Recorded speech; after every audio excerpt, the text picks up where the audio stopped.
Hello दोस्तों, स्वागत है आपका सोशियोलॉजी क्लासेस के हमारे यूट्यूब चैनल पे। तो हम प्रश्नों की सीरीज देख रहे हैं। उससे पहले एक सूचना आपको दे रहे हैं कि आप अगर हमारे टेलीग्राम चैनल पर जुड़ना चाहते हैं तो जुड़कर डेली 9 AM और 9 PM पर लाइव क्विज अटेंड कर सकते हैं।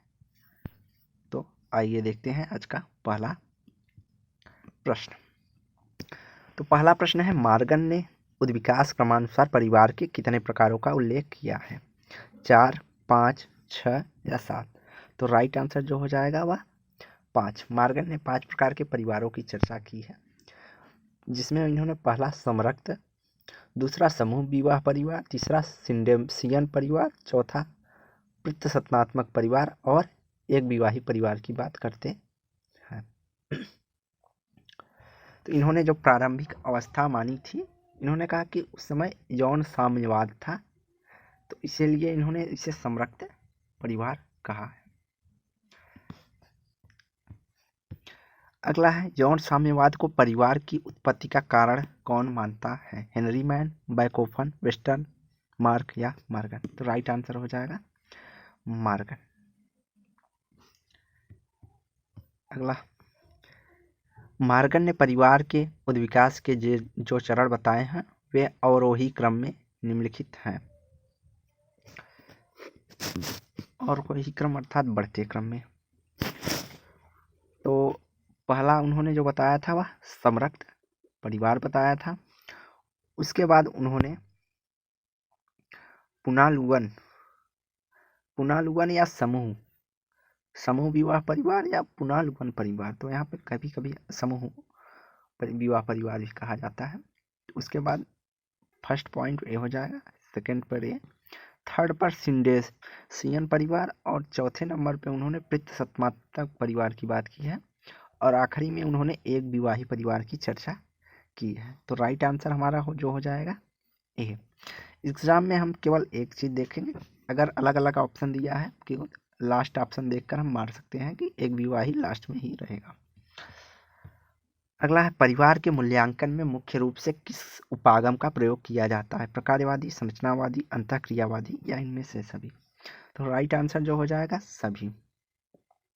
तो इन सभी दृष्टिकोणों का प्रयोग किया जाता है। तो प्रकार्यवादी दृष्टिकोण के अंतर्गत परिवार को एक उपव्यवस्था माना गया है, जिससे परिवार की पूरी सामाजिक व्यवस्था बनाए रखने में योगदान होता है। सामाजिक व्यवस्था के विभिन्न अंगों एवं परिवार के बीच प्रकार्यात्मक संबंध तथा परिवार के सदस्यों के प्रति उसका विशिष्ट कार्य प्रमुख होता है, ऐसा प्रकार्यवादी परिप्रेक्ष्य का मानना है। संरचनावादी दृष्टिकोण के अंतर्गत जो परिवार है वह अंतः संबंधित स्थितियों एवं भूमिकाओं और सदस्यों के बीच सुव्यवस्थित अधिकारों एवं दायित्वों के बीच अंतर संबंधों की एक संरचना के रूप में देखते हैं, जैसे माता पिता, भाई बहन, चाचा चाची आदि के बीच एक विशेष संबंध होता है और विशेष उनकी परिवार में भूमिका होती है, जिसके तहत वह दूसरे से संरचना का निर्माण करके जुड़े हुए होते हैं। आखिरी है अंतःक्रियावादी दृष्टिकोण। तो परिवार के जो सदस्य होते हैं वह अंतःक्रिया के माध्यम से अर्थात एक दूसरे से बराबर अपनी बातों को समझाने के लिए अंतःक्रिया करते हुए जुड़े हो रहते हैं और इन सदस्यों के बीच जो क्रियाएं होती हैं वह अर्थपूर्ण होती हैं। इस दृष्टिकोण से यह भी जानने की कोशिश करता है कि जो परिवार के सदस्य होते हैं वह एक दूसरे से भाषा, विचार, रिवाज, प्रतीक को समझते हैं और उनके व्यवहार एवं अंतःक्रिया को प्रभावित करते हैं। तो अंतःक्रियावादी क्या मानता है कि एक दूसरे से विचार व्यवहार को समझने के लिए वह भाषा आदि के प्रतीकों को समझते और प्रयोग करते हैं। अगला है, आणविक परिवार तथा गृहस्थ परिवार की बात किसने की है या विभाजन किसने किया है? Zimmerman, Burgess Locke, GP Murdock या कार्ल मार्क्स? तो यहाँ पर राइट आंसर जो हो जाएगा वह हो जाएगा जिमरमैन, जिन्होंने अपनी पुस्तक फैमिली एंड सिविलाइजेशन में पश्चात परिवारों को 3 प्रकार के परिवारों की चर्चा की है। पहला न्यासिता परिवार या ट्रस्टीशिप परिवार, अति लघु परिवार या आणविक परिवार व ऑटोमेस्टिक परिवार फैमिली, और तीसरा उन्होंने गृहस्थ परिवार की चर्चा की है, डोमेस्टिक फैमिली। अगला, निम्नलिखित में से नासिता परिवार की बात किसने की है अर्थात चर्चा किसने की है? Zimmerman, GP Murdock, JR. Lesky या एम.के. गांधी? तो यहाँ पे राइट आंसर जो हो जाएगा वह हो जाएगा कार्ल सी जिमरमैन ने न्यासिता परिवार की चर्चा की है। अगला प्रश्न है, विवाह के बाद व्यक्ति स्वयं निम्नलिखित में से किस प्रकार के परिवार की रचना करता है? तो जब विवाह होता है तो उसके बाद व्यक्ति किस प्रकार के परिवार की रचना करता है? प्रत्यसत्तात्मक परिवार, जन्म मूलक परिवार, प्रजनन मूलक परिवार, नवस्थानिक परिवार। तो यहाँ पे राइट आंसर हो जाएगा प्रजनन मूलक परिवार। अर्थात व्यक्ति बच्चे पैदा करके अपनी पीढ़ी को बढ़ाता है तो उसे प्रजनन मूलक परिवार करते हैं, अर्थात अपने नए परिवार का निर्माण करता है। और व्यक्ति जिस परिवार में खुद पैदा होता है स्वयं, तो उसे जन्म मूलक परिवार कहते हैं।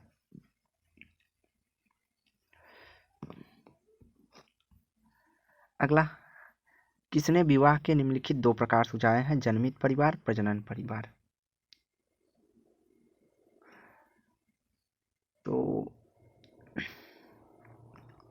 तो जन्मित परिवार और प्रजनन मूलक परिवार किसने समझाए हैं?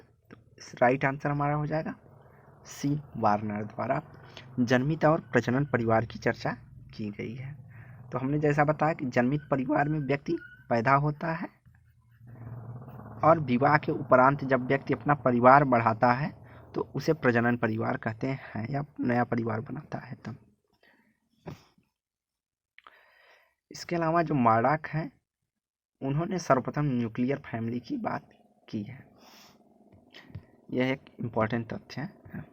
अगला है वह परिवार जिसमें एक व्यक्ति के अपने स्वयं के बच्चे हो सकते हैं को जाना जाता है। तो जिसमें व्यक्ति के अपने स्वयं के बच्चे होते हैं तो उसे जन्म का परिवार कहते हैं, मिश्रित परिवार, जनन परिवार या पितृसत्तात्मक परिवार। तो राइट आंसर सी हो जाएगा जनन परिवार प्रजनन परिवार होता है। अगला है वह परिवार जिसकी सहायता से पति पत्नी और अविवाहित बच्चों तक सीमित है वर्गीकृत किया जाता है। एक सदस्यीय परिवार, एकांकी परिवार, मिश्रित परिवार या परंपरागत संयुक्त परिवार। तो ऐसे परिवार को एकांकी परिवार कहते हैं जिसमें पति पत्नी और अविवाहित बच्चे होते हैं, तो उन्हें एकांकी परिवार कहा जाता है।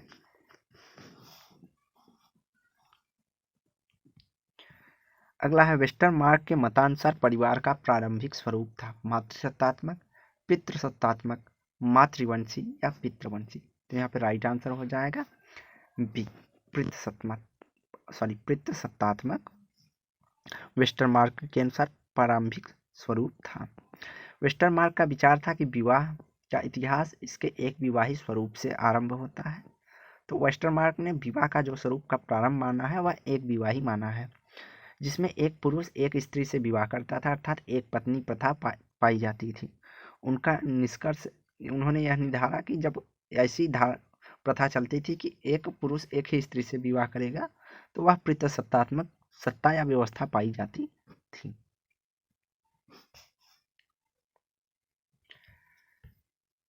वेस्टरमार्क के मतानुसार परिवार का प्रारंभिक स्वरूप था तो पितृसत्तात्मक, यह रिपीट हो गया है। तो अगला, वेस्टरमार्क के अनुसार मनुष्य ने आरंभ में किस किस्म की विवाह प्रथा को अपनाया था? बहुपत्नी प्रथा, बहुविवाहवाद, एक पत्नीवाद या स्वच्छंद संभोग। तो वेस्टरमार्क ने कहा कि परिवार का जो प्रारंभिक स्वरूप था एक पत्नीवाद या एक ही स्त्री से विवाह या एक विवाही परिवार पाया जाता था। अगला है पर्याप्त निश्चित टिकाऊ यौन संबंध द्वारा परिभाषित एक समूह जो प्रजनन तथा बच्चों के पालन पोषण की व्यवस्था करने की क्षमता रखता है। प्रजनन तथा बच्चों के पालन पोषण तो सीमित होगा, समुदाय, परिवार या इनमें से कोई नहीं। तो राइट आंसर सी हो जाएगा।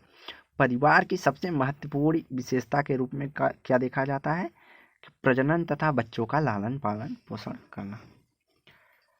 अगला है परिवार शब्द का प्रयोग अनेक अर्थों में किया गया है, निम्नलिखित में से कौन सा एक सही नहीं है? अर्थात परिवार के विशेषताओं में से कौन सा एक सही नहीं माना जाएगा? रक्त अथवा विवाह द्वारा संबंधित नातेदारी समूह परिवार के अंतर्गत शामिल होगा। सामान्य पूर्वजों के वाला एक समूह, यह भी परिवार के अंतर्गत शामिल होगा। अपने बच्चों के एक साथ एक व्यक्ति, यह भी एक परिवार का निर्माण करेगा। लेकिन एक आवास में रहने वाले व्यक्तियों का एक समूह परिवार का निर्माण नहीं करेगा। यह जरूरी नहीं है कि एक आवास में जो व्यक्ति रह रहे हैं वह परिवार का निर्माण ही करें, वह वर्कर, लेबर आदि कुछ भी हो सकते हैं। तो परिवार ऐसे व्यक्तियों से मिलकर बना होता है जिनमें नातेदारी का संबंध पाया जाता है। सबसे छोटे अथवा एकांकी परिवार में संतान वाले पति पत्नी होते हैं, अर्थात अविवाहित बच्चे और पति पत्नी। इससे और ऐसा परिवार भी हो सकता है जिसमें पुरुष और उसके बच्चे तथा उसके स्त्री और उसके बच्चे हो, आदि प्रकार के परिवार होंगे। परिवारों की चर्चा हम फुल थ्योरी में करेंगे। अगला, निम्नलिखित समाजशास्त्रियों में से किसने पश्चिम अरब, इस्लाम, सब सहारा अफ्रीका या भारत, चीन और जापान के परिवारों का अध्ययन किया है? W.J. गुडे, M.N. श्रीनिवास, मैक्स वेबर या K.M. कबाड़िया। तो राइट आंसर हो जाएगा कि पश्चिम अरब, इस्लाम, सहारा अफ्रीका, भारत, चीन, जापान आदि शब्द का अध्ययन किसने किया है? तो W.J. गुडे। अगला है, परिवार के अध्ययन के लिए स्थान, कार्य और लोगों का सूत्र स्थापित करने वाले समाजशास्त्री थे Frederick लिपले, C.H. Cooley, E. Demolins, Henri de Tourville. तो यहाँ पे राइट आंसर जो हो जाएगा फ्रेडरिक लिपले के अनुसार परिवार का मौलिक प्रकार उसके सदस्यों को जीविका निर्वहन के लिए साधन प्राप्त कराना होता है। नचीद परिवार जीविका निर्वहन के लिए विधि का निर्धारण करता है। परिवार द्वारा कार्य का निर्धारण होता है जिसमें पारिवारिक जीवन है। इस प्रकार लिपले ने स्थान, कार्य और लोग 3 प्रकार के सूत्रों को स्थापित किया है परिवार के लिए। अगला, किसने कहा है कि परिवार धीरे धीरे समाप्ति की ओर जा रहा है? पार्कर, एंडरसन, गुडे, फाल्सम, रॉबर्ट पी स्टील। तो यह भी मोस्ट इंपॉर्टेंट क्वेश्चन है कि परिवार धीरे धीरे समाप्ति की ओर जा रहा है। यह कथन गुडे का है। इन्होंने अपनी पुस्तक the comings world of transformation में लिखते हैं कि जो परिवार है लगभग समाप्ति की ओर जा रहा है। मनोविश्लेषक वुल्फ ने भी लिखा है कि प्रथम या 1-2 वर्ष के बच्चे के लालन पोषण के अतिरिक्त परिवार मर चुका है। तो एक मनोवैज्ञानिक थे जिनका नाम विलियम वुल्फ है। उन्होंने भी लिखा है कि 1 या 2 वर्ष तक बच्चे के पालन पोषण के अतिरिक्त परिवार मर चुका है। ये सब जैसे पश्चिमी समाज के अध्ययन के तौर पर इन्होंने बताया है। और इसी तरह विलियम जे गुडे ने भी माना है परिवार धीरे धीरे समाप्ति की ओर जा रहा है। तो कौन कौन ऐसा मानता है? लुंडबर्ग, गुडे और विलियम वुल्फ। इन तीनों का स्टेटमेंट जो है लगभग सेम है, थोड़ा बहुत अंतर है। लुंडबर्ग मानते हैं परिवार लगभग समाप्ति की ओर है, वहीं गुडे भी मानते हैं कि परिवार धीरे धीरे समाप्ति की ओर जा रहा है, बस यही अंतर है। पश्चिमी समाज में संयुक्त परिवार के विघटन का प्रमुख कारण क्या है? संस्कृतिकरण, औद्योगिकीकरण, भौतिकतावाद, आत्मनिर्भरता। तो जो होता है ना संयुक्त परिवार का विघटन का प्रमुख कारण जो था औद्योगिकीकरण प्रमुख रूप से देखा जाता है। औद्योगिकीकरण के कारण नाभिकीय परिवार आर्थिक इकाई के रूप में व्यवहार में आई है। इसने पश्चिमी समाज में संयुक्त परिवार के विघटन में महत्वपूर्ण भूमिका निभाई है। औद्योगिकीकरण, मूल परिवार दोनों परस्पर संबंध है। जहाँ औद्योगिकीकरण का विकास होता है वहाँ मूल परिवार की संख्या बढ़ने लगती है या प्रचलन में होती है।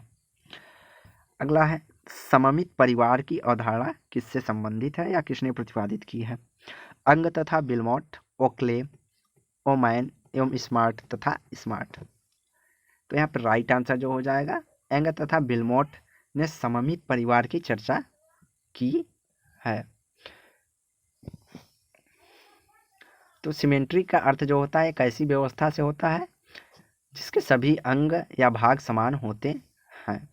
सममित अर्थात परिवार के सभी भाग या अंग को इन्होंने समान रूप से देखा है। तो इन्होंने परिवार में पति पत्नी दोनों को वैवाहिक भूमिका समान देखते हुए सममित परिवार की चर्चा की है। किसने? यंग और बिलमोट ने।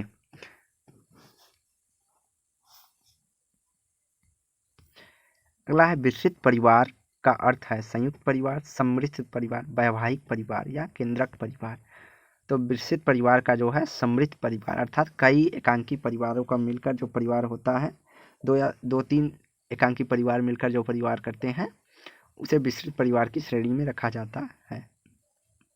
इसमें मूल रूप से दो परिवार मिलकर एक ही निवास स्थान पर रहते हैं, जैसे आपके पिताजी और आपके चाचा जी एक ही स्थान पे रहते हैं और उनके बच्चे भी एक ही स्थान पर रहते हैं, उसे विस्तृत या सम्मिश्रित परिवार हम कह सकते हैं। अगला, लिंटन द्वारा बताए गए परिवार के प्रकारों को सम्मिलित है। समरक्त परिवार, विवाह संबंधी परिवार, ग्रामीण परिवार, मातृवंशी परिवार। निम्नलिखित में से कोटों का प्रयोग करते हुए सही उत्तर का चयन कीजिए। 1 और 3, 1 और 2, 1 और 4 और 2 और 4। तो लिंटन ने समरक्त परिवार और वैवाहिक संबंधी परिवार की चर्चा की है, तो हमारा राइट आंसर हो जाएगा 1 और 2।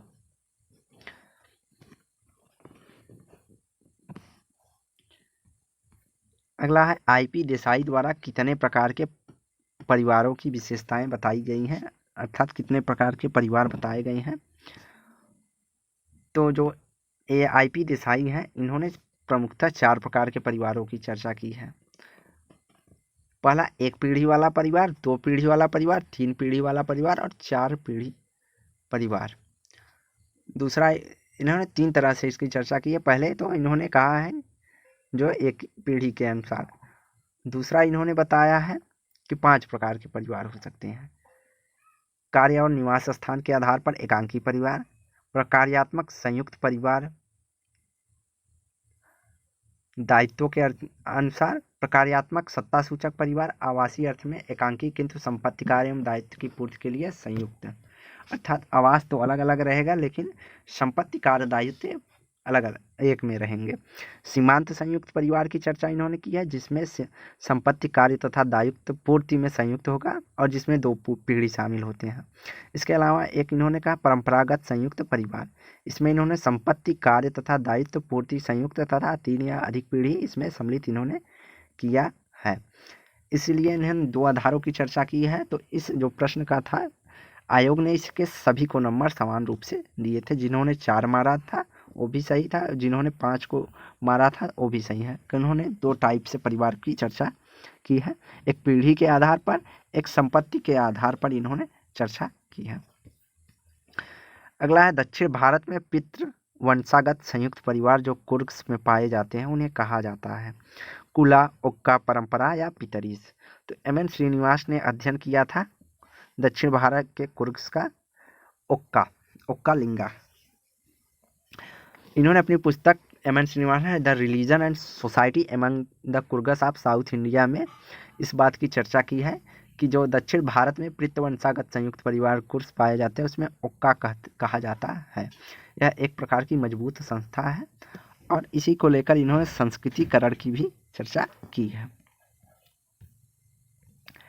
परिवार का सर्वाधिक आवश्यक सामाजिक कार्य है घर की व्यवस्था, सदस्यों की भोजन की व्यवस्था, संतान उत्पत्ति एवं संतानों का पालन, आजीविका की कामना।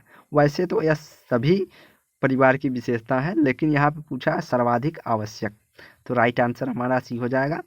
प्रजनन अर्थात संतानोत्पत्ति और संतान का लालन पालन पोषण परिवार की प्रमुख विशेषता है। तो डेविस ने अपनी पुस्तक ह्यूमन सोसाइटी और W.J. मुरे ने अपनी पुस्तक द फैमिली में परिवार के सामाजिक कार्यों का उल्लेख करते हुए निम्नलिखित चर्चा की है। पहला, प्रजनन कार्य तथा संतानोत्पत्ति और उनका पालन पोषण, परिवारों के सदस्यों की देखभाल, व्यक्तियों की सामाजिक परिस्थिति प्रदान करना, बच्चों का सामाजिकरण, सामाजिक नियंत्रण एवं आर्थिक कार्यों में संलग्न रहना। यह डेविस और मुरे ने चर्चा की है परिवार की विशेषताओं के रूप में। अगला है, ऐसा विश्वास किया जाता है कि संस्था निर्माण का चक्र परिवार के ने प्रारंभ किया। आधुनिक परिवार संस्था विहीन है, तो यहाँ पे राइट आंसर हमारा हो जाएगा सी, क्योंकि कथन 1 हमारा सही है कि संस्था निर्माण का चक्र परिवार ने प्रारंभ किया है, लेकिन आधुनिक परिवार संस्था विहीन है। या हाँ, स्वरूप भले ही बदले हों लेकिन संस्था विहीन अभी भी परिवार नहीं हुआ है। अगला है, निम्नलिखित में से सही जोड़े बनाइए। तो पुनर्नूतन परिवार, पुनर्नूतन परिवार की कौन चर्चा करते हैं? मार्गन। उसके बाद पूर्वाभिमुख परिवार की बात कौन करते हैं? तो पूर्वाभिमुख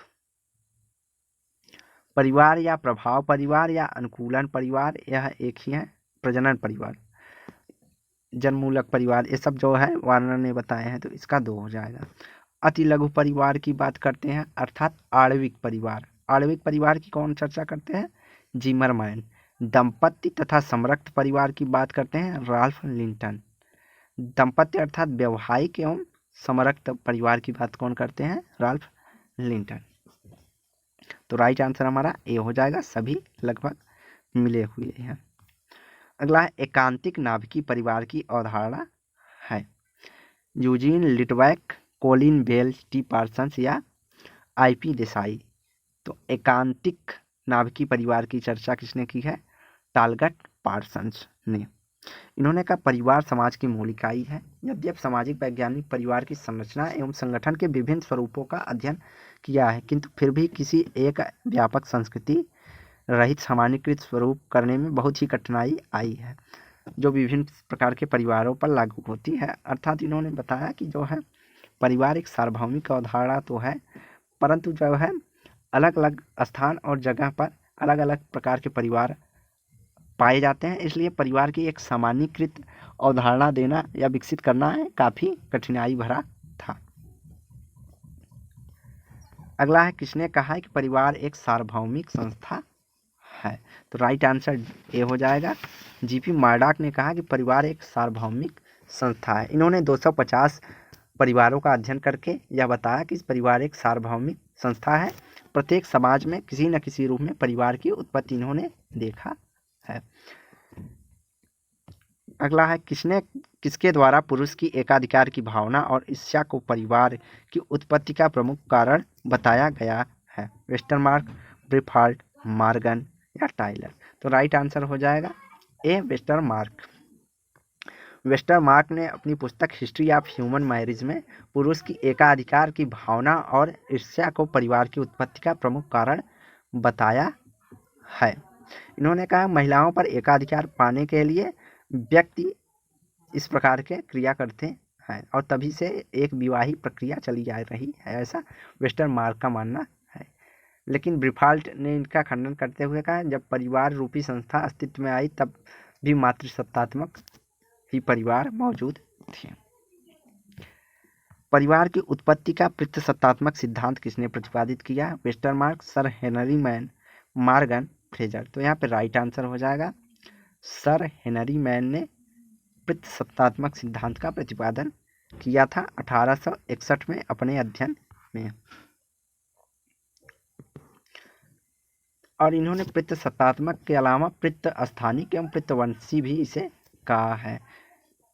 और इसके लिए उन्होंने भारत का उदाहरण देते हुए कहा कि परिवार की उत्पत्ति पितृसत्तात्मक सिद्धांत प्रस्तावित करने का श्रेय हेनरी मैन को दिया जाएगा। इन्होंने भारत के उदाहरण देते हुए कहा कि प्रारंभिक स्वरूप जो है वह परिवार की उत्पत्ति का पितृसत्तात्मक था। अगला है मध्य युग में परिवार निष्पादित करता था शैक्षणिक कार्य, आर्थिक कार्य, धार्मिक कार्य या सभी। तो राइट आंसर डी हो जाएगा। मध्य युग में जो है इन सभी प्रकार की भूमिकाओं का निष्पादन परिवार द्वारा होता था। वह परिवार को बच्चों को उठना बैठना या शिक्षा देने की जिम्मेदारी थी और समाज के विधि विधान को परिवार के द्वारा ही सिखाया जाता है तथा जो परिवार के आर्थिक अर्थात बच्चों का लालन पोषण का कार्य था वह भी परिवार को ही करना पड़ता था। अगला है सूची 1 को सूची 2 से सुमेलित कीजिए दिए गए कूटों के अनुसार। तो यहाँ पे समाजशास्त्री दिए हैं, परिवारों का अध्ययन दिया है। तो यहाँ पे हो जाएगा एडी रास। एडी रास ने बेंगलोर के परिवारों का अध्ययन किया है।